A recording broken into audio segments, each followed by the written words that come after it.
믿음이 없이는 하나님을 기쁘시게 할 수 없죠. 그리고 우리는 믿음으로 구원을 받습니다.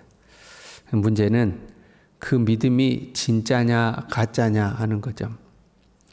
교회 안에는 가짜가 많이 있습니다. 제 이야기가 아니고 성경의 가르침이 그렇죠. 알곡과 쭉정이가 섞여 있는 거 아닙니까? 마지막 심판의 때에 알곡과 쭉정이를 이제 가르게 되어 있는 거죠. 가만 보면 누가 보더라도 가짜인 것 같은 사람이 있습니다. 아우, 저 사람 진짜 예수 믿는 거 맞아? 아유, 저래 가지고 교회 다닌다고? 저 진짜 예수 믿는 거 맞아? 이런 사람 있죠. 긴가민가 하는 사람도 있습니다. 어떻게 보면 믿는 것 같기도 하고 어떻게 보면 안 믿는 것 같기도 하고 긴가민가 하는 사람도 있죠. 누가 보더라도 진짜인 것 같은 사람이 있습니다. 자기도 스스로 생각하기를 진짜로 생각하는 거죠. 그런데 이 중에 가짜로 판명되는 사람이 있죠. 이것이 이제 문제죠. 그렇잖아요. 주여, 내가 주의 이름으로 선지자 노릇하며 귀신도 쫓아내고 병든 자들도 고치고 권능을 행하지 아니했으면 자기가 진짜라고 생각한 거죠. 네, 내가 불법을 행하는 자들아, 내가 너희를 도무지 알지 못하노라. 모른다고 하시잖아요. 난 진짜라고 생각했는데, 예수님의 이름으로 능력도 행했는데, 선지자처럼 말씀도 가르쳤는데 주님이 모른다고 그러시잖아요. 이제 이게 문제죠. 그러니까 우리의 믿음이 진짜인가 가짜인가를 확인하는 게 중요하죠. 성경에 이 몇 곳에서 믿음의 진실성에 대해서 가르치는 말씀들이 나옵니다. 대표적으로 행함이 없는 믿음은 죽은 것이다, 이렇게 되어 있죠. 우리가 믿는다고 하는데 믿음은 지식이 아니라 행함으로 드러나야 된다 하는 거잖아요. 본문도 우리에게 믿음에 대해서 가르치고 있습니다. 예수님이 제자들의 믿음 없는 것을 꾸짖으십니다. 그리고 나서 바로 사명을 주시죠. 마치 꼭 이런 것 같아요. 공부 안 하고 있는 자녀들에게 야, 네가 지금 이럴 때야, 공부해야지, 이럴 때야, 빨리 가서 공부해. 꼭 이런 것 같죠. 믿음 없는 것을 꾸짖으시고 나가서 만민에게 복음을 전파라 하고 이제 하시는 거죠. 너희는 온 천하에 다니며 만민에게 복음을 전파하라. 믿고 세례를 받는 사람은 구원을 얻을 것이요 믿지 않는 사람은 정죄를 받으리라. 복음을 전해라. 믿는 사람은 구원받는다. 믿지 않는 사람은 정죄를 받는다. 그리고 그 믿는다고 하는 사람들의 믿음이 진짜인지 가짜인지 이제 분별하는 방법이 나오는 거죠. 믿는 자들에게는 이런 표적이 따르리니 너희가 복음을 전해라. 믿는 자들은 구원받고 안 믿는 사람은 정죄를 받는데 진짜 믿는 사람에게는 이런 표적이 따른다 하고 한 거죠. 표적이란 어떤 사실을 증명하는 분명한 현상을 말하는 거죠. 믿는 사람에게는 분명히 이런 현상이 따를 것이다 하는 거죠. 우리는 보통 진짜인지 가짜인지는 천국 가봐야 한다고 말하죠. 천국 가봐야 알아. 심판대 앞에 서봐야 알아. 믿음 좋다고 한 사람도 갔더니 가짜가 될 수도 있고 우리가 보기에 어설퍼 보이는 사람이 진짜일 수도 있고 가봐야 알아. 맞는 말이죠. 그러나 이 땅에서도 이 사람이 진짜인지 가짜인지 분별할 수 있는 표적이 있다는 거예요. 믿는 자들에게는 이런 표적이 따른다. 진짜 믿는 사람에게는 이런 표적이 따른다 하는 거죠. 그 표적의 내용이 나와요. 귀신을 쫓아내며 새 방언을 말한다. 이것은 우리가 어느 정도 받아들일 수 있죠. 경험되어지는 현상이잖아요. 우리 예수 믿는 사람이 귀신도 쫓아내고 방언도 말하고 그러죠. 그는 이제 논란이 될 수도 있어요. 모든 사람이 그러면 방언을 말해야 되는가? 오순절 교단 같은 경우에서는 진짜 예수 믿는 사람은 다 방언해야 돼요. 그래서 다 방언 받도록 이제 애를 쓰죠. 믿는 자들에게 이런 표적이 따른다고 그랬으니까 다 방언을 해야 되는 거죠. 그래서 이제 논란이 될 수는 있죠. 병든 사람에게 손을 얹은 즉 나으리라. 이것도 받아들일 수 있죠. 왜? 우리가 경험할 수 있잖아요. 복음이 증거되는 현장에 치유의 역사가 나타나죠. 그러니까 병이 낫는다. 이것도 받아들일 수 있어요. 그러나 이것도 고민은 되죠. 항상 낫는 것은 아니죠. 여러분 병든 자에게 손 얹을 때마다 병이 낫습니까? 계산해 보면 고침받는 사람보다 고침받지 못하는 사람이 훨씬 많아요. 그렇잖아요. 그래서 항상 병이 낫는 것은 아니에요. 그래서 이것도 이제 고민이 되죠. 그러나 더 큰 문제는 그 중간에 있는 말씀이에요. 위에 말씀, 끝에 말씀하고 그 중간에 있는 말씀. 뱀을 집어 올리며 무슨 독을 마실지라도 해를 받지 아니하며. 앞에 내용, 귀신을 쫓아내고 새 방언을 말하고, 뒤에 내용, 병든 자에게 손을 얹은 즉 낫고, 이것을 문자 그대로 만약에 받아들인다면, 경험되어지는 현상으로 받아들인다면, 이 가운데 내용, 뱀을 짚고 독을 마셔도 해를 받지 않는 것도 문자 그대로 받아들여야 일관성이 있는 거 아니냐, 이제 이런 주장인 거죠. 이것도 그대로 받아들여야 된다는 거죠. 그래서 역사 속에서요, 실제로 뱀에 물렸는데 병원에 가지 않는 사람, 그리고 자기의 믿음을 테스트하기 위해서 독을 마신 사람도 실제로 존재해요. 여러분, 그러면 안 돼요. 죽습니다. 내 믿음이 진짜다고 그냥 독 마시면 죽어요. 여러분, 재밌죠? 왜 하필이면 뱀을 짚는다고 그랬을까요? 진짜 믿는 사람은 뱀을 짚는다. 이왕이면 뱀보다 좀 큰 사자를 때려 눕힌다라든가, 진짜 믿음 있는 사람은 곰을 때려 잡는다라든가. 그 다윗이 그랬잖아요. 사자도 이기고 내가 곰도 이겼다고 그랬잖아요.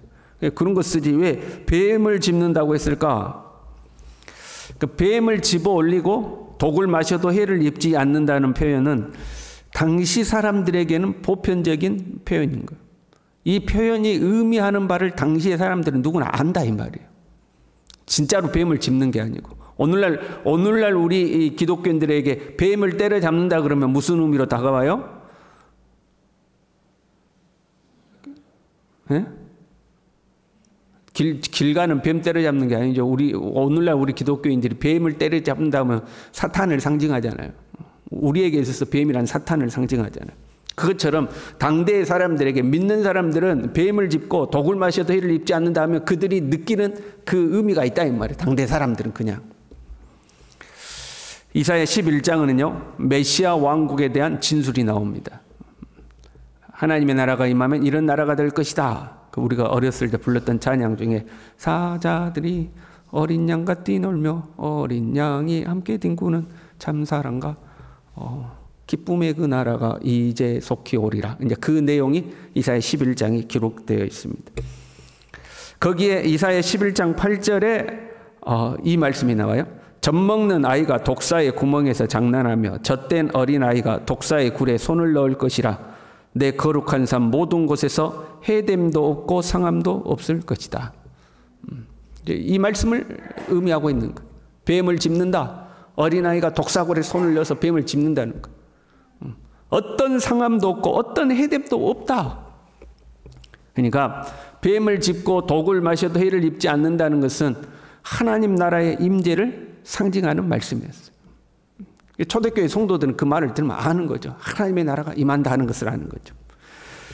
예수님을 진실로 믿는 사람에게는 표적이 나타나는데 그 표적이 뭐다 그러면 하나님 나라가 그에게서 보인다는 거예요. 예수님을 진짜 믿는 사람에게는 하나님의 나라가 임하고 그가 하나님의 나라를 누리고 사는 것이 보인다 이 말이에요. 사실 나머지 표적들도 모두 하나님 나라를 말씀하는 거예요. 귀신을 쫓아내며, 마가복음에서 귀신을 쫓아내는 것이 강조되어 있죠. 우리의 영역을 차지하고 있는 귀신의 권세들을 몰아내고 하나님의 나라가 임하는 것을 의미해요. 새 방언을 말하며 영적인 은사로서 방언이기도 하지만 인간이 범죄로 말미암아 흩어져 버린 언어, 바벨탑 사건으로요, 그것이 회복되어짐을 의미하고 있죠. 병든 사람을 고치는 것은 하나님 나라 안에서의 완벽한 회복을 의미하죠. 그래서 마가복음에서는 귀신을 쫓아내고 병든 자를 고치는 것은 눈에 보이지 않는 하나님의 나라가 보이게 임하는 거라고 말씀을 드렸어요. 다 하나님의 나라가 임한다, 이것을 말씀하고 있는 거예요. 예수님을 진짜 믿는 사람에게는 하나님의 나라가 임하고 하나님의 나라를 누리며 살게 된다 하는 거죠. 그게 보인다는 거예요. 그걸 보고 저 사람 진짜 예수 믿는 사람이다. 우리가 쉽게 표현하면 진짜 은혜 받는 사람은 딱 변한 게 보이잖아요, 우리 눈에. 진짜 은혜 받은 사람. 지금은 그런 사람 찾기 힘들어요. 과거에는 부흥회 같은 거 하면 꼭 한 명은 하나님 앞에 완전히 뒤집어지는 사람이 나와. 통곡하고 회개하고 변화되어 새 사람 되는 거죠. 그럼 얼굴이 환해지고 그에게서 누가 보더라도 야, 저 사람 진짜 변화됐다. 진짜 예수 믿게 됐다. 이거 알아지는 거죠. 하나님의 나라가 임하는 것이 보이는 거죠. 마가복음의 시작은요, 1장 1절을 이렇게 시작했어요. 하나님의 아들 예수 그리스도의 복음의 시작이라. 복음은 뭐예요? 하나님의 아들 예수 그리스도가 복음이에요. 예수님이 복음이죠. 그 예수님이 처음으로 전하신 말씀이 때가 찼고 하나님의 나라가 가까이 왔으니 회개하고 복음을 믿으라. 하나님의 나라가 가까이 왔으니 복음을 믿으라. 그 복음을 믿는 자에게는 뭐가 임한다? 하나님의 나라가 임한다, 이 말이에요. 그러니까 믿는 자들에게는 이런 표적이 따른다. 어떤 표적? 하나님의 나라가 임하는 표적이 따른다는 거예요. 우리는 어떻습니까? 하나님의 나라를 누리고 살고 있습니까? 우리도 한때 하나님 나라를 누렸는데 이제는 하나님 나라 온데간데 없고 그냥 슬픔과 걱정과 염려와 뭐 이런 것 속에 혹시 살고 있지는 않습니까? 내 안에 하나님의 나라가 정말로 있냐 이 말이죠. 하나님의 나라는 뭐 여러 가지 의미로 설명이 되지만 두 가지로 크게 볼 수 있어요. 정적인 의미와 동적인 의미로 볼 수 있죠. 동적인 의미의 하나님의 나라는 하나님의 통치에 순종하고 사는 삶이죠. 하나님이 나를 다스리시는 거예요. 내 삶에서 하나님의 그 통치를 받고 살아가는 거예요. 정적인 의미로는요, 하나님의 나라는 먹는 것과 마시는 것이 아니라 오직 성령 안에서 의와 평강과 희락이라 그랬죠. 성령 안에서 누리는 의와 평강과 희락, 이게 하나님의 나라죠. 내게서 이게 있냐 이 말이에요. 난 하나님의 나라의 통치를 받고 살며 의와 평강과 희락을 누리고 살아가고 있는가 하는 거죠. 새벽이라 옆에 사람은 쳐다보기 좀 뭐하고 서로 부시시하니까 우리가 믿음의 사람들을 바라봤을 때 저 사람 속에는 평강이 있구나. 저 사람 요즘 진짜 힘들어. 근데도 예수님 때문에 기쁨을 누리고 살아. 그 하나님의 나라를 누리고 사는 거잖아. 세상 속에서 불의와 타협하냐 타협하지 않느냐는 그 갈등의 순간에서 내가 손해를 볼지라도 나는 하나님의 백성답게 산다. 하나님의 통치에 순종해. 그 하나님의 나라가 보이잖아요. 우리가 그렇게 살아야 돼. 그래서 안 믿는 사람들이 우리를 보고 야, 예수 믿는 사람 좀 달라. 야, 확실히 교회 다니는 사람 좀 다르더라. 이런 이야기를 들어야 되는데 야, 다 똑같아. 야, 오히려 교회 다니는 것들이 더 그래. 그러면 이거 진짜 아니다 이 말이에요. 진짜 아니다 이 말이에요. 진짜 믿는 사람은 그 사람에게서 하나님의 나라가 보이는 거죠. 그리고 그 표적으로 하나님의 말씀을 확실히 증언하게 되는 거예요. 너를 보니 진짜 하나님 살아계신다. 너를 보니 진짜 하나님 살아계신다. 이게 되는 거죠. 저와 여러분이 이 하나님의 나라를 온전히 누리며 복음을 증거하며 살아갈 수 있기를 바랍니다. 기도하겠습니다. 하나님 아버지,